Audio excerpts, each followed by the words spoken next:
ఇది పాస్ అయితేనే మిగిలిన దాంట్లో నువ్వు సాధించిన విజయానికి ఒక వాల్యూ వస్తుంది.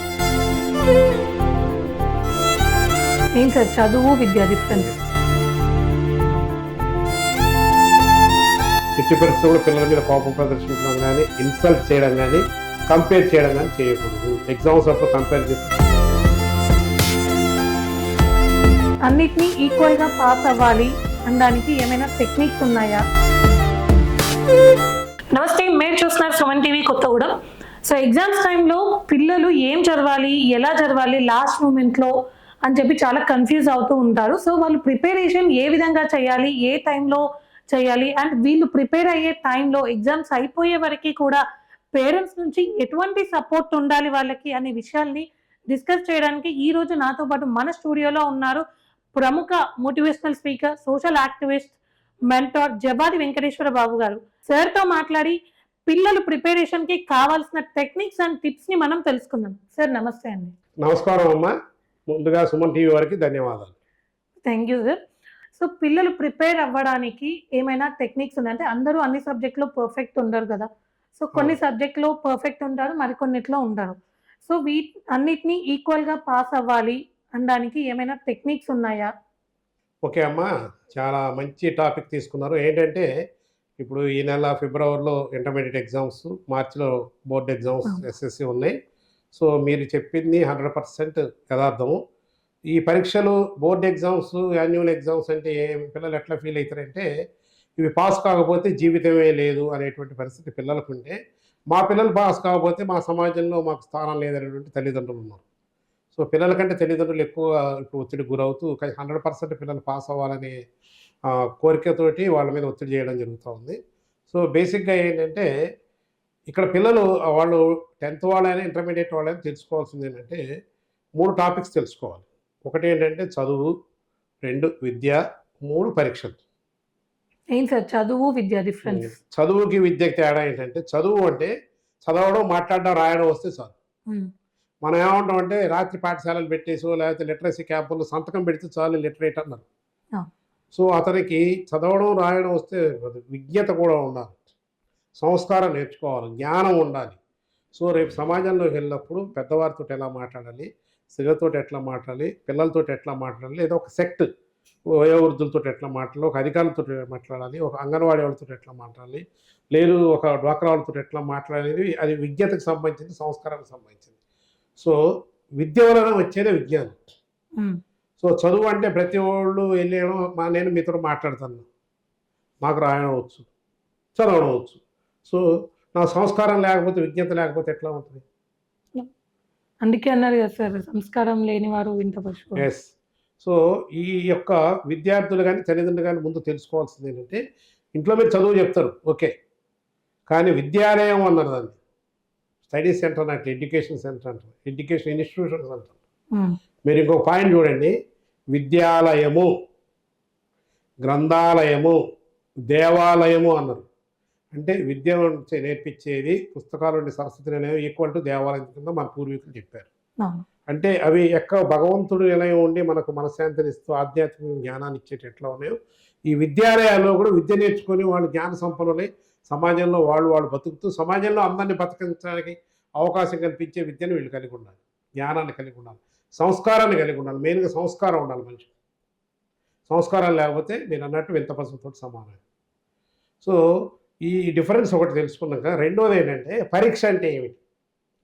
సో ఒక విద్యార్థి 9 నెలలు కానీ 10 నెలలు కానీ గురుముఖంగా లేదా స్కూల్లో క్లాస్ రూమ్లో కొంత విజ్ఞానాన్ని ప్రోధి చేసుకుంటాడు. అది బాటనీయో, zoology, physics, chemistry, maths, Telugu, Hindi, English, social studies, whatever it be, ఆ సబ్జెక్ట్స్ మీద గురువులు వచ్చి విజ్ఞానాన్ని వీళ్ళకి అందించారు. ఈ అందించిన విజ్ఞానం ఎందుకు వీళ్ళు చదువుతూ ఉన్నారు అంటే భావి జీవితంలో వాళ్ళకి ఏదో ఒక సందర్భంలో ఈ విజ్ఞానం అవసరం అయినప్పుడు దాన్ని పరిష్కరించుకోవడానికి, సమస్యలు లేకుండా దాటిపోవడానికి, నిత్య జీవితంలో అన్వయించుకొని జీవితం సాఫీగా సాగిపోవాలి. ఇంకొక విషయం కూడా మీరు తెలుసుకోవాలి, మనిషి మృగంతో సమానమే, అంతే కదా. మనిషి కూడా సోషల్ యానిమల్ అన్నట్టు సంఘ జీవి. సో సంఘములో మనం కలిసి ఉంటున్నాం. కుటుంబం ఉంది, అమ్మా నాయన పిల్లలు, అట్లా కుటుంబాలు, బాబాయ్ పిల్లలు, అత్తమ్మ పిల్లలు, మామయ్య పిల్లలు అందరూ కలిస్తే ఒక తెగలన్నీ కలిస్తే ఒక సమూహం, సమూహాలన్నీ కలిస్తే ఒక సమాజం కింద ఏర్పడింది. ఇంత పెద్ద సమూహం సమాజం అంటే అన్ని కులాలు ఉన్నాయి, అన్ని మతాలు ఉన్నాయి, అన్ని ప్రాంతాల వాళ్ళు ఉన్నారు. ప్రపంచంలో ఎక్కడెక్కడ వాళ్ళందరూ ఇక్కడ జీవనోపాధికో ఉద్యోగానికో వచ్చున్నారు. సో వీళ్ళందరితోటి మనం ట్యూన్ చేసుకుంటూ బతకాలి. అందరితోటి మనం కలిసిమెలిసి ఉండాలి, అందరితోటి ప్రేమ ఆప్యాయతలు అనురాగాలు ఉండాలి. ఎందుకంటే మనిషికి ఒక 2 గొప్ప గుణాలు ఇచ్చాడు భగవంతుడు. మాట్లాడడం, తెలియజేయడం, సహాయం చేయడం, సహాయం పొందడం కూడా ఏ జంతువుకి లేదు. మరి ఇలా సంఘంలో అందరితోటి జీవించాలి, కలిసిమెలిసి ఉండాలంటే నీకు అవసరమైనప్పుడు ఎదురోళ్ళ సహాయం తీసుకోవాలి, ఎదురోళ్ళకి అయినప్పుడు నువ్వు సహాయం చేయగలగాలి. ఎక్కడి నుంచి వస్తాయి? విద్యలో నేర్పేటువంటి సంస్కారం వల్ల వస్తాయి, విద్యలో నేర్పేటువంటి విజ్ఞానం వల్ల వస్తాయి. సో పిల్లలకి మనం ముందే చెప్పాలి, ఈ సబ్జెక్టులో ఈ జ్ఞానం ఉంటుంది, బాటనీలో ఈ జ్ఞానం ఉంది, జువాలజీలో ఇది ఉంది, ఫిజిక్స్లో ఇది ఉంది, కెమిస్ట్రీలో ఉంది, తర్వాత సోషల్ స్టడీస్ ఇట్లా మ్యాథ్స్ నిత్యావసరమైంది. పొద్దుట్లు వేస్తే మనకు చనిపోయే వరకు మ్యాథ్స్ పని ఉంటుంది. తర్వాత అన్నిటికంటే ఇంపార్టెంట్ కమ్యూనికేషన్. నా భావ వ్యక్తీకరణ చేయాలి మీతో. నాకు పని పడ్డదమ్మా, మీకు చెప్పాలి, నేను చెప్పాలంటే ఏం చేయాలి? కమ్యూనికేట్ చేయాలి. ఎట్లా కమ్యూనికేట్? ఎఫెక్టివ్ కమ్యూనికేట్ చేయాలంటే నా యొక్క ఆలోచనలు ఏవైతున్నాయో, నా అవసరాలు ఏంటో మీరు రిసీవ్ చేసుకుని పని చేయడానికి ఒక మీడియా కావాలి. ఆ మీడియా ఈజ్ లాంగ్వేజ్, భాష. సో ఆ భాష బాగా పర్ఫెక్ట్గా వచ్చి నేను కరెక్ట్గా మాట్లాడి మీ మనసుకి అది చేరే విధంగా నేను చెప్తే మీరు ఆ పని నాకు చేసి పెడతాను. లేదు నేను మీకు ఏదైనా పని చేయాలన్నా కూడా నేను కూడా అది రిసీవ్ చేసుకునే కెపాసిటీ ఉండాలి. సో ఈ కమ్యూనికేషన్లో ముఖ్యమైనది ఏంటంటే మాతృభాష. అందువల్ల మనకు తెలుగు చెప్తారు. అట్లానే భారతదేశంలో 50 కోట్ల మంది మాట్లాడి హిందీ చెప్తా ఉన్నారు, ప్రపంచవ్యాప్తంగా ఇంగ్లీష్ చెప్తారు. ఇవన్నీ కూడా మనకు నిత్యావసరంలో మన కమ్యూనికేషన్స్ ఎఫెక్టివ్గా చేసుకుని జీవనాన్ని సాగించడానికి పనికొచ్చేది. సో ఈ టాపిక్స్ పిల్లలకి మనం ముందు చెప్పగలగాలి. అంటే ఇప్పుడు అంత టైం లేదు కదా సార్, పీక్ ఆఫ్ ద మూమెంట్లో ఉంది. ఇప్పుడు నెక్ ఆఫ్ ది మూమెంట్కి వచ్చేసారు. సో ఇప్పుడు మనం ఏం చేయాలంటే పిల్లలకి ఈ చదువు అనేది నీకు జీవితంలో పనికొచ్చేది, ఇది నీ గురించే, నీ ఒక్కరి గురించే, మనకు కాదు, నాకు మాత్రమే అనేది తెలుసుకో.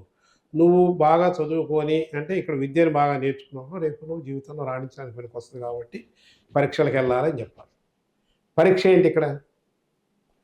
గురుముఖంగా నేర్చుకున్న విజ్ఞానాన్ని నువ్వు ఎంత రిసీవ్ చేసుకున్నావు, నీ మెదడులో ఎంత రికార్డ్ అయింది, రేపు ఫ్యూచర్లో నీకు ఏదైనా సమస్య వచ్చినప్పుడు దాన్ని నువ్వు ఎట్లా రిప్రొడ్యూస్ చేసుకుని ఆ సమస్య నుంచి బయటపడాలని తెలుసుకోవడానికి నీకు నేర్పిన దాంట్లో నుంచి కొన్ని క్వశ్చన్స్ అడుగుతారు. 9 నెలలు చదువుకునేది 3 గంటలు నువ్వు రిప్రజెంట్ చేయగలగాలి. సో అది నీ జ్ఞానానికి మాత్రమే పరీక్ష, జీవితానికి పరీక్ష కాదు. ఇంత జీవితం అవ్వట్లేదని కూడా పిల్లలకి చెప్పాలి. తల్లిదండ్రులు ఇవ్వాలి, తల్లిదండ్రులు చెప్పాలి, టీచర్లు కూడా చెప్పాలి. పరీక్ష ఫెయిల్ అయితే జీవితం అయిపోలేదు నాయన, మళ్ళీ నువ్వు మేలో రాసుకోవచ్చు, లేకపోతే నెక్స్ట్ ఇయర్ రాసుకోవచ్చు, 1 సంవత్సరం డిలే అవుతుంది, అంత మించి ఇంకేం ఉండదు. కానీ పరీక్ష అనేది ఖచ్చితంగా నువ్వు గెట్ త్రూ అవ్వాలి. మినిమం నీ యొక్క జ్ఞానానికి ఒక మార్క్ పెట్టారు, 28 మార్క్స్ అంటే 80 మార్కులకి 28 రావాలి. 28 దాటితే నువ్వు pass or eligible for next elevation అనేది పిల్లలకు తెలియజేయాలి. తెలియజేసినప్పుడు ఏమవుతుందంటే వాళ్ళు ఆటోమేటిక్గా ఈ పరీక్షల భయం నుంచి బయటపడాలి. ఓ ఇంతేనా పరీక్ష అంటే మనం నేర్చుకున్న విజ్ఞానాన్ని మనం అక్కడ రిప్రొడ్యూస్ చేయడం మాత్రమే, కాబట్టి నేను కొంచెం గెట్ త్రూ అవ్వడానికి నేను ఎట్లా చదవాలనేది వాళ్ళకి ఐడియా వస్తుంది. ఆ తర్వాత ఏంటంటే చదవడం గురించి కూడా పిల్లలకి నేర్పాలి. ప్రిపరేషన్, ప్రణాళికాబద్ధంగా ఎలా చదువుకోవాలి. ఇప్పుడు ఇంటర్ వాళ్ళకంటే దగ్గరకు వచ్చేసి 10 days ఉన్నాయి, 10th వాళ్ళకంటే మార్చి 14 అంటే ఆల్మోస్ట్ 20 రోజులు కూడా సఫిషియెంట్ టైం కింద తీసుకొని వాళ్ళు ఎలా చదువుకోవాలనేది కూడా మనం పిల్లలకి చెప్పాలా. ఎందుకు చెప్పాలి అంటే రేపు పిల్లలు ఫెయిల్ అయినా నువ్వే బాధపడుతూ అగత్యం చేసుకుంటే జీవితాంతం బాధపడదు. కాబట్టి ఉన్న సమయాన్ని సద్వినియోగం చేసుకొని ప్రణాళికాబద్ధంగా ఎలా చదవాలనేది మనం ఇప్పుడు పిల్లలకి చెప్పి తల్లిదండ్రుల దగ్గర కూర్చొని టీచర్ దగ్గర కూర్చొని. ఫస్ట్ పాయింట్ ఏంటంటే ఎవరైనా కూడా ఏది ఎక్కువ ఇష్టపడి చదువుతారు, ఏ సబ్జెక్ట్ ఇష్టపడి చదువుతారు? సైన్స్. బాగా వచ్చిన సబ్జెక్ట్ని ఇష్టపడి చదువుతారు. నాకు బాగా మ్యాథ్స్ అంటే ఇష్టం, ఎప్పుడు మ్యాథ్స్ చదువుతాను. ఎందుకంటే నా సబ్కాన్షియస్ మైండ్ దాన్ని లాగుతూ ఉంటుంది, నాకు అదే వచ్చింది కాబట్టి అదే ఇష్టం. ఫర్ ఎగ్జాంపుల్ కొంతమంది పానీపూరి తింటే ఇష్టం, అక్కడ పక్కన బజ్జీలు ఉన్నాయి, బోండాలు ఉన్నాయి, పక్కన ఐస్ క్రీమ్ ఉంది, లేదంటే యాపిల్ ఉన్నా తినరు. ఎందుకు లాగుతూ ఉంది? మన అయస్కాంతం దేని లాగుతుంది? పానీపూరి లాగుతుంది. నీకు ఇప్పుడు 7 పేపర్లు 6 సబ్జెక్ట్ 10thలో ఉంటే ఈ పిల్లలు ఎప్పుడు కూడా ఇష్టమైన సబ్జెక్ట్ మళ్ళీ చదువుతూ ఉంటారు. ఇష్టమైన సబ్జెక్టు నీకు ఆల్రెడీ 100% స్కోరింగ్ చేసే కెపాసిటీ వచ్చింది, కానీ నువ్వు 6 సబ్జెక్టులలో కూడా మినిమం 28 మార్క్స్ పాస్ అవ్వాలి. అవునా? సో పాస్ అవ్వాలి అంటే 6 సబ్జెక్టులు కూడా నువ్వు కాన్సన్ట్రేట్ చేయాలి. సో ఇక్కడ నువ్వేం చేయాలంటే తల్లిదండ్రులుగా ముందు టీచర్లతో మాట్లాడాలి. మా బాబు కానీ మా పాప కానీ ఏ సబ్జెక్ట్లో వీక్, స్ట్రాంగ్ అక్కర్లే, స్ట్రాంగ్ తెలిసిపోతుంది వాడు చదివేది పెట్టామది. ఏ సబ్జెక్ట్లో వీక్ అంటే టీచర్లు చెప్తారు, సబ్జెక్ట్ వైజ్ టీచర్లు మీ వాడు సోషల్లో వీక్ అండి, మ్యాథ్స్లో వీక్ అండి, సైన్స్లో వీక్ అండి అన్నాం. ఇప్పుడు మీరు ఏం చేయాలంటే పిల్లవాడిని దగ్గర పెట్టుకొని ఈ సబ్జెక్ట్స్ ఏ, బి, సి, డి అని క్లాసిఫికేషన్ చేసుకోవాలి. బాగా వచ్చింది నిద్ర లేపు చదివేమన్నా చదివే ఎప్పుడు ఎగ్జామ్ పెట్టినా రాసేది ఏ కేటగిరీ, కొంచెం ఇష్టం పర్వాలేదు బి కేటగిరీ, కొంచెం కష్టం సి కేటగిరీ. అసలు కొంతమంది మ్యాథ్స్ అంటే భయం ఉన్నాడు మ్యాథ్స్ చదవరు, ఇంగ్లీష్ అంటే భయం ఉన్నాడు ఇంగ్లీష్ చదవరు. కానీ 25 మార్కులు రాకపోతే నువ్వు రేపు ఇంటర్మీడియట్లో వెళ్ళలేవు. ఇంటర్మీడియట్లో నుంచి మళ్ళీ నువ్వు ఫర్దర్ స్టడీస్కి వెళ్ళలేవు. 6 సబ్జెక్టుల్లో 5కి 100కి 100 500 వచ్చి ఒక్క సబ్జెక్ట్లో 25 వస్తే కూడా ఫెయిలే. 525 అని ఎవరు దయాదక్షిణతో పాస్ చేయరు. ఎందుకంటే ఆ సబ్జెక్ట్ మాస్టర్ గారు నీకు స్పాట్లో నీకు ఫెయిల్ కింద వేసేస్తాను, మార్క్స్ తక్కువ. ఇప్పుడంతా ఆన్లైన్ కంప్యూటర్ ఆటోమేటిక్గా అదే తీసి పడేస్తుంది. అంటే నువ్వు 500కి 500 సాధించిన ఒక్క సబ్జెక్ట్లో నువ్వు ఆ బెంచ్ మార్క్ రీచ్ అవ్వకపోతే ఫెయిల్ అవుతుంది. ఇది పిల్లలకి ఎక్స్ప్లెయిన్ చేసి చెప్పి సో ఏబిసిడి కింద విభజించినాక నువ్వు ఈ మిగిలిన రోజులు ఏ అవుతుందో 20 రోజుల్లో 10 రోజుల్లో డి మీద ఎక్కువ కాన్సన్ట్రేట్ చేయమని చెప్పాలి. ఎందుకంటే ఇది నీకు ఇష్టం లేదు, ఇది కష్టం అంటాను, నువ్వు ఇది పాస్ అవ్వాలి. ఇది పాస్ అయితేనే మిగిలిన దాంట్లో నువ్వు సాధించిన విజయానికి ఒక వాల్యూ వస్తుంది. మరి నువ్వు ఇది ఫెయిల్ అయితే మరి నెక్స్ట్ ఇయర్ చదవాలి, మరి నెక్స్ట్ ఇయర్ 5 చదువుతూ ఇది చదవాలి కదా. కాబట్టి డి కేటగిరీకి 1 గంట ఉందంటే 30 నిమిషాలు డి కేటగిరీకి నువ్వు కేటాయించవలసిందే. ఇష్టం ఉన్నా ఇష్టం లేకపోయినా కష్టమైన నువ్వు ఆ డి కేటగిరీని చదవమని చెప్పండి.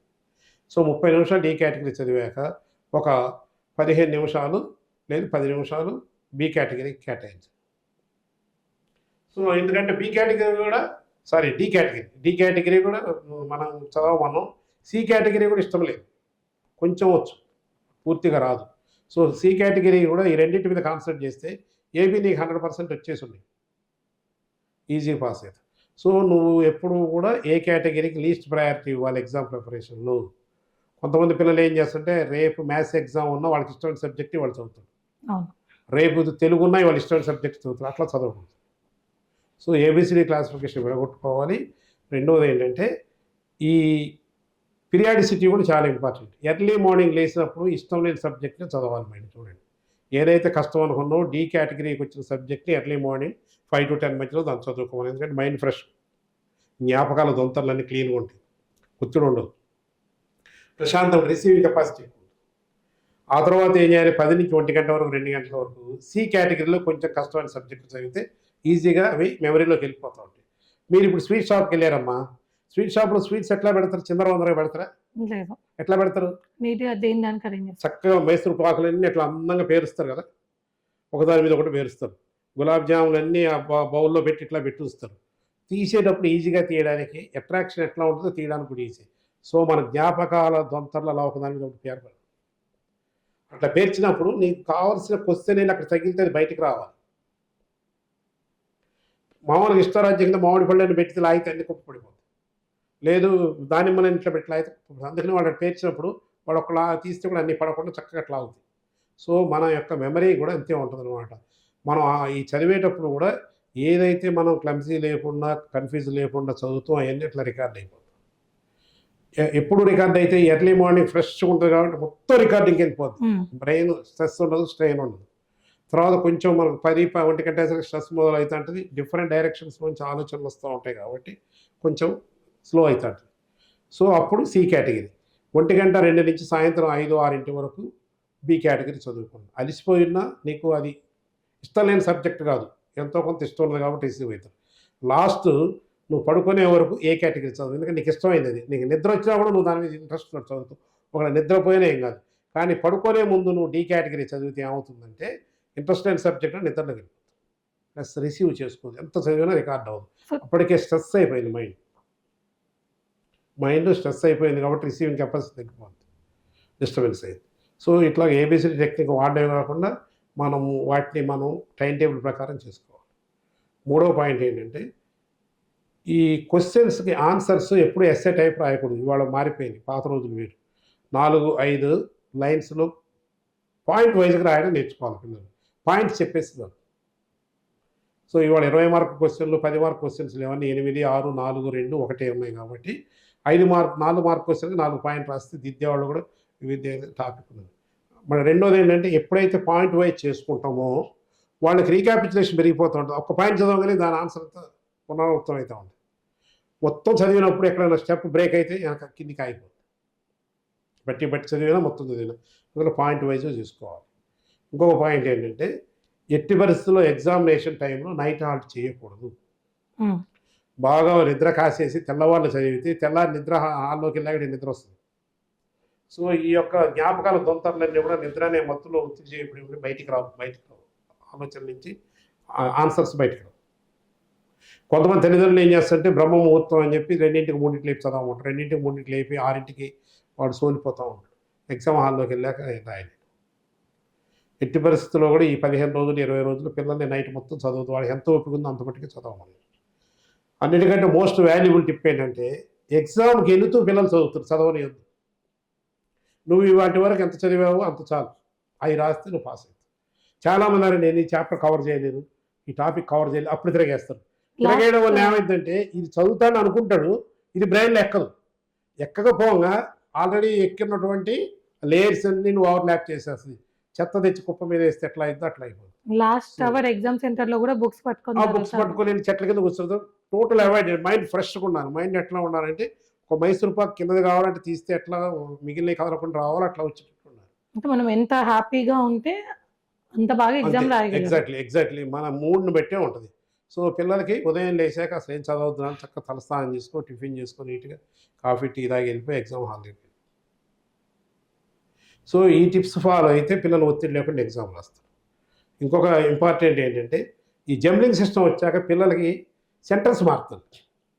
మనలాంటి వాళ్ళకు కూడా కొత్త ప్రదేశానికి వెళ్ళినప్పుడు బెరుకు ఉంటుంది. ఆ బెరుకు వల్ల మన కలెక్టర్ ఆఫీస్కు లేకపోతే హాస్పిటల్కు లేకపోతే ఎక్కడికి వెళ్ళినప్పుడు కొత్త వల్ల మనం ఎవరితో మాట్లాడాలా, ఎవరిని అడగాలంటే షై ఫీల్ అవుతుంది.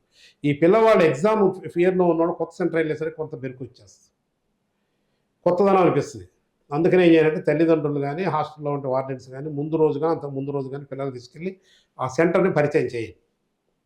ఒకసారి వెళ్ళి అక్కడ చెట్లు, వాతావరణం, గాలి, నీరు, గదులన్నీ చూసుకొని వచ్చేస్తే రేపు ఎగ్జామ్ రాయడానికి ఎగ్జామ్ హాల్లోకి వెళ్ళేటప్పటికి వాళ్ళకి పాతదనం కనిపిస్తుంది, కొత్తదనం అనిపిస్తుంది. నేను కొత్త ప్రదేశంలోకి వచ్చాను, నేను ఎలా సర్వైవ్ అవుతాను, ఏమైనా కష్టమైంది దాని ఆలోచన రాకుండా. ఇంకొక ఇంపార్టెంట్ పాయింట్ ఏంటంటే పిల్లల ట్రాన్స్పోర్ట్ కూడా చాలా ముఖ్యము. అవకాశం ఉన్న తల్లిదండ్రులు తీసుకెళ్తారు, లేనప్పుడు బస్సులో ఆటో వెళ్ళినప్పుడు అడ్వాన్స్గా వాళ్ళు ముందు ఎగ్జామినేషన్ సెంటర్కి వెళ్ళాలి. ఈ యొక్క ఒత్తిడి ప్రతి స్టేజ్లో ఒత్తిడి ఉంటుంది. పెన్సిల్ కనబడలేదని, హాల్ టికెట్ కనబడలేదని, ఎరేజర్ కనబడలేదని, పెన్ను కనబడలేదు. ఆ ఒత్తిడి ఏమైతే ఈ ఒత్తిడి వచ్చి జ్ఞాపకాలు తొక్కేస్తే జ్ఞాపకాల నుంచి బయటకు ఆన్సర్స్ రావు. ఒకవేళ నిజంగా పెన్సిల్ కనబడితే మనం ఏం చేస్తాం, అరుస్తామండి, నువ్వు రాత్రి ఎందుకు చూసుకోలేదు, రాత్రి నువ్వు పట్టించుకోలేదు అని అరిస్తే ఏమవుతాడు, వాడు ఇంకా బాగా ఇన్సల్ట్ ఫీల్ అయిపోతుంది. అయిపోయేసరికి ఏమైంది, ఇవన్నీ కూడా 4 వైపులా మెదడులో ఒత్తిడి చేసేసి జ్ఞాపక శక్తిని మొత్తం కూడా స్మాష్ చేసేస్తుంది. చేయడంతో ఎగ్జామ్ హాల్లోకి వెళ్ళాక పాపం అవుతుంది, ఏమైపోతుంది పిల్లవాడు ఒక కూలీ చేసిన వాళ్ళలాగా అయిపోయి ఏమీ చేయలేని పరిస్థితి. నన్ను అమ్మ తిట్టింది, నాన్న అరిసింది, నా తప్పే ఉంది, ఇక్కడ నా పొరపాటు ఉంటే అరవాలా అనే తోటి వాళ్ళు దాన్ని నెగిటివ్గా తీసుకుంటారు. కాబట్టి ఎగ్జామ్కి వెళ్ళేటప్పుడు పిల్లల్ని అరవకుండా ముందు రోజే తీసుకెళ్ళి ఎగ్జామ్ హాల్ చూపించి వాళ్ళు చదివే విధానం మార్పించి ఎట్టి పరిస్థితులు నైట్ అవుట్ చేయొద్దని చెప్పండి. ఈ ఎగ్జామ్స్ అన్ని రోజులు జంక్ ఫుడ్కి దూరంగా పెట్టండి, మసాలా ఆహారాలకి, మాంసాహారాలకు దూరంగా పెట్టండి, పౌష్టికాహారం ఇవ్వండి. సో అన్నిటికంటే వాల్యుబుల్ పాయింట్ ఏంటంటే మన శరీరంలో మొత్తం బరువులో ఒక 5% కూడా ఉన్న మెదడు 5 కేజీలు తల, 1350 గ్రాములు ఉండే మెదడు 30% ఆక్సిజన్ని, 30% శరీరం ఎనర్జీని తీసుకుంటుంది. సో ఎందుకంటే అది ఆలోచించాలా, అవయవాలతో అంగాలతో పని చేయించాలి, కంట్రోల్ టోటల్గా. సో దానికి ఎనర్జీ కావాలంటే మంచి పౌష్టికాహారం తీసుకోవాలి. పళ్ళు, ఆకుకూరలు, కాయగూరలు, నట్స్, ఫ్రూట్స్ తినిపియండి. నీరు బాగా తాగాలి. మినిమం 2.5-3 లీటర్లు నీళ్ళు తాగే విధంగా చూసుకోమనండి పిల్లల్ని. ఈ ఎగ్జామ్స్ అప్పుడు తల్లిదండ్రులు కేర్ తీసుకొని చదివించాలి. ఒక తోటకూర ఒక్కొక్క రోజు నీళ్ళు పోయిపోతే ఎట్లా వడిలిపోద్దో మనలో కూడా డిహైడ్రేషన్ స్టార్ట్ అయితే ముందు ఎఫెక్ట్ అయ్యేది బ్రెయిన్కి, వాటర్ వెళ్ళకపోవడం, ఆక్సిజన్ వెళ్ళకపోవడం, డిహైడ్రేషన్ స్టార్ట్ అయ్యి మెదడు చచ్చుపడిపోతాడు, ఆలోచనలు రావు. నీకు జవాబన్నా ఆలోచన, అది వచ్చే నువ్వు బయట పెట్టాలి. సో అది రావట్లేదు కాబట్టి నువ్వేం చేయాలి, నీరు బాగా తాకమని చెప్పండి. 8 గంటలు నిద్రపోవాలి, సఫిషియెంట్ వాటర్ తాగాలి, కరెక్ట్ అయిన విశ్రాంతి తీసుకోవాలి, కంటిన్యూస్ రీడింగ్ చేయొద్దని చెప్పండి. 1 అవర్ తర్వాత ఒకసారి 5 నిమిషాలు బ్రేక్ తీసుకోమనండి. మీకు ఏమాత్రం అవకాశం ఉన్నా ఇంట్లో ఒక రీడింగ్ రూమ్ ఉంటే రీడింగ్ రూమ్ పెట్టండి. అందులో ఫోన్ కానీ సెల్ డిస్టర్బెన్స్ లేకుండా మీరు కూడా మాట్లాడేది పిల్లవాడికి వినబడకుండా ఉండే అవకాశం ఉన్నప్పుడు రూమ్ చూసి ఆ 2-3 అవర్స్ ఆయన ఏకాంతంలో చదువుతుండా లేదో చూస్తూ మీరు కూడా మధ్య మధ్యలో వెళ్ళి చూడాలి, నిద్రపోతా ఉన్నా లేకపోతే వేరే యాక్టివిటీస్లో ఉన్నాడు. పిల్లవాళ్ళకి ఏమన్నా బోర్ కొడుతుంటే బయటకి అట్లా గాలిలోకి వెళ్ళి రావడం, లేకపోతే మ్యూజిక్ వినడం, ఇష్టం ఉన్న పిల్లలు డ్యాన్స్ చేస్తే డ్యాన్స్, స్నాక్స్ తింటే ఆ 5 మినిట్స్ రిలాక్స్ అయ్యి వస్తే వాళ్ళు ఫ్రెష్గా మళ్ళీ చదవడానికి అవకాశం. ఇటువంటి చిన్న చిన్న టిప్స్ ఎప్పుడైతే ఫాలో అవుతారో పిల్లలకి పరీక్షలు భయం పోవడం కాకుండా చదువు మీద ఇంట్రెస్ట్ వస్తుంది. అంటే ఈ మనకి ఎగ్జామ్స్ ప్రిపరేషన్ అవ్వాలనేటువంటి ఇంట్రెస్ట్ వస్తుంది. ఇంట్రెస్ట్ని మనం కల్పించాలి. చాలా వరకు తల్లిదండ్రులు ఏమనుకుంటారంటే పరీక్షలు పాస్ అవ్వడం టీచర్ల బాధ్యత, వాళ్ళే చూసి. కానీ స్కూల్లో ఎన్ని గంటలు ఉంటాడు? 6 గంటలు ఉంటాడు. 24 గంటలు 18 గంటలు ఇంట్లోనే ఉంటాడు, నిద్రపోయినా ఏం చేస్తాం. మరి ఎవరిది బాధ్యత? తల్లిదండ్రులు. 70% మందే బాధ్యత. ప్లస్ నీ బిడ్డ, నువ్వు లక్షలు పోసి చదివిస్తాను, ఏదో ఆశలు పెట్టుకున్నావు డాక్టర్ అవ్వాలి, ఇంజనీర్ అవ్వాలి, ఐఏఎస్ ఐపీఎస్, నువ్వు కాన్సన్ట్రేట్ చేయాలి కదా. నువ్వు కాన్సన్ట్రేషన్ వదిలేసి నువ్వు సీరియల్ చూసుకుంటూ నువ్వు వాటిని ఏమంటారు చూసుకుంటుంటే కాదు. ఖచ్చితంగా కొంత టైము పిల్లలకి తల్లిదండ్రులు స్పేర్ చేయవలసిందే. ఎగ్జామినేషన్ అన్ని రోజులు పిల్లల్ని వీళ్ళు కాపాడుకుంటూ ఉంటే చాలామంది ఈజీగా పాస్ అవుతారు. సో ఈ బోర్డ్ ఎగ్జామ్స్, యాన్యువల్ ఎగ్జామ్ ప్రిపరేషన్కి మెయిన్గా మనం ఇప్పుడు మాట్లాడుకున్నట్టు తల్లిదండ్రులు వాళ్ళ యొక్క వీక్నెస్ ఏంటో కనిపెట్టి దానికి ఎక్కువ టైం కేటాయించి ఆ టాపిక్ని వాళ్ళు చదివే విధంగా అవసరమైతే మళ్ళీ టీచర్ల దగ్గర తీసుకెళ్ళి క్లారిఫికేషన్ ఇప్పించడం, ఎక్కువ టైం దాన్ని కేటాయించడం, ప్రయారిటైజేషన్ చేయడము చేసి అది ఆ టాపిక్ లేదా ఆ సబ్జెక్ట్ పాస్ కాకపోతే మిగిలిన మొత్తం చదివినంత వేస్ట్ అవుతుందని కూడా చెప్పగలగాలి తల్లిదండ్రులు. చెప్పి మనం ఇప్పుడు అనుకున్నటువంటి ఏబిసి టెక్నిక్ ఫాలో అవ్వడము, తర్వాత ఈ టైమింగ్స్ స్లాట్స్ బుక్ అలాట్ చేసుకోవడము, ఆ తర్వాత ఈ నిద్ర అనేది, ఆహారం అనేది, నీరు తాగడం అనేది కూడా చాలా ఇంపార్టెంట్గా తీసుకొని పిల్లలు చేస్తే వాళ్ళు ఖచ్చితంగా ఈ ఒత్తిడి లేదా పరీక్షలు పాస్ అవ్వడానికి ప్రిపరేషన్కి ఈజీగా అవుతారు. లేని పరీక్షలు ఏమవుతుందంటే ఇవన్నీ కూడా వాళ్ళకి తెలియకుండా ఒక రకమైనటువంటి కెమికల్ బ్లాక్స్ కింద తయారైపోయి పరీక్షలు రాసేటప్పుడు ఇబ్బంది పడతారు.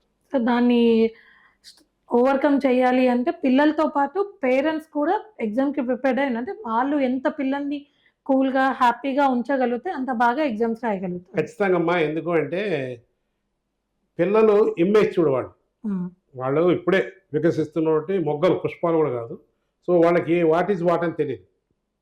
అది తెలియచెప్పాల్సిన బాధ్యత, తెలియచెప్పాల్సినంత జ్ఞానం కూడా తల్లిదండ్రుల దగ్గరే ఉంది.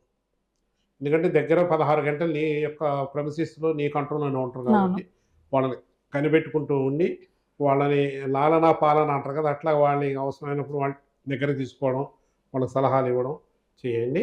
ఎట్టి పరిస్థితుల్లో కూడా పిల్లల మీద కోపం ప్రదర్శించడం కానీ, ఇన్సల్ట్ చేయడం కానీ, కంపేర్ చేయడం కానీ చేయకూడదు. ఎగ్జామ్స్ అప్పుడు కంపేర్ చేస్తే చాలా డిప్రెషన్కి వెళ్ళిపోతారు. అట్లానే ఇన్సల్ట్ కూడా చేయదు. ఇన్సల్ట్ చేసినప్పుడు ఏమవుతుందంటే ఆత్మన్యూనతా భావంలోకి వెళ్ళిపోతారు. That leads to suicide. దానివల్ల ఏమైందంటే అది సెకండ్ స్టేజ్ సూసైడ్స్. ముందు వీళ్ళు ప్రిపేర్ అవ్వడం, ఎగ్జామ్కి రాయాలి, ఎగ్జామ్ రాసి ఫెయిల్ అయితే అప్పుడు సూసైడ్. అసలు ఎగ్జామ్కి ప్రిపేర్ అవ్వాలంత నువ్వు వాడిని అణగదొక్కేసి మానసికంగా చేయవు. ఇప్పుడు మనసు అనేది ఆలోచనలో పుట్ట. ఈ ఆలోచనలో వచ్చేటి 48,000 నెగిటివ్ ఆలోచనలు వస్తాయి రోజుకి, 12,000 పాజిటివ్ ఆలోచనలు వస్తాయి. ఆ నెగిటివ్ ఆలోచన తగ్గించి పాజిటివ్ ఆలోచనలు పెంచడం తల్లిదండ్రులు పిల్లలకి చేయాలి. చేసినప్పుడు పిల్లలు ఒక స్టేజ్ నుంచి ఒక స్టేజ్కి ఎలివేట్ అవుతున్నప్పుడు ఆ పరీక్షల ప్రిపరేషన్ అప్పుడు కానీ దేనికైనా కూడా వాళ్ళు సిద్ధమవుతారు. అది చేయకపోతే పిల్లలు చాలా ఒత్తిడికి గురవడం, ఆ ఒత్తిడి మీ మీద రిఫ్లెక్ట్ అయ్యి మీరు కూడా ఒత్తిడికి గురవుతారు. మళ్ళీ మీ ఒత్తిడి మీరు ఎవరి మీద వాళ్ళ మీదే ప్రయోగిస్తారు. సో అప్పుడు పిల్లలు మనం ఇందాక అనుకున్నట్టు చేయరాని పనులకు వెళ్ళిపోతారు. జీవితాన్ని నుంచి పక్కకు వైదొలగాలనే ఆలోచన అప్పుడు వస్తాడు. అది రావడానికి కూడా కారణం ఒక రంగు తల్లిదండ్రులు వాళ్ళ మీద చూపించేటువంటి ప్రేమ అనొచ్చు, ఆప్యాయత అనొచ్చు, లేకపోతే ఒత్తిడి అనొచ్చు. ఈ విధంగా కానీ తల్లిదండ్రులు మనం ఇప్పుడు చర్చించుకున్న విషయాల్ని కానీ వాళ్ళు నోట్ చేసుకుని పిల్లలతో ఇంప్లిమెంట్ చేస్తే పరీక్షల్ని చాలా ఈజీగా వాళ్ళు గెట్ ఆన్ అయిపోతారు.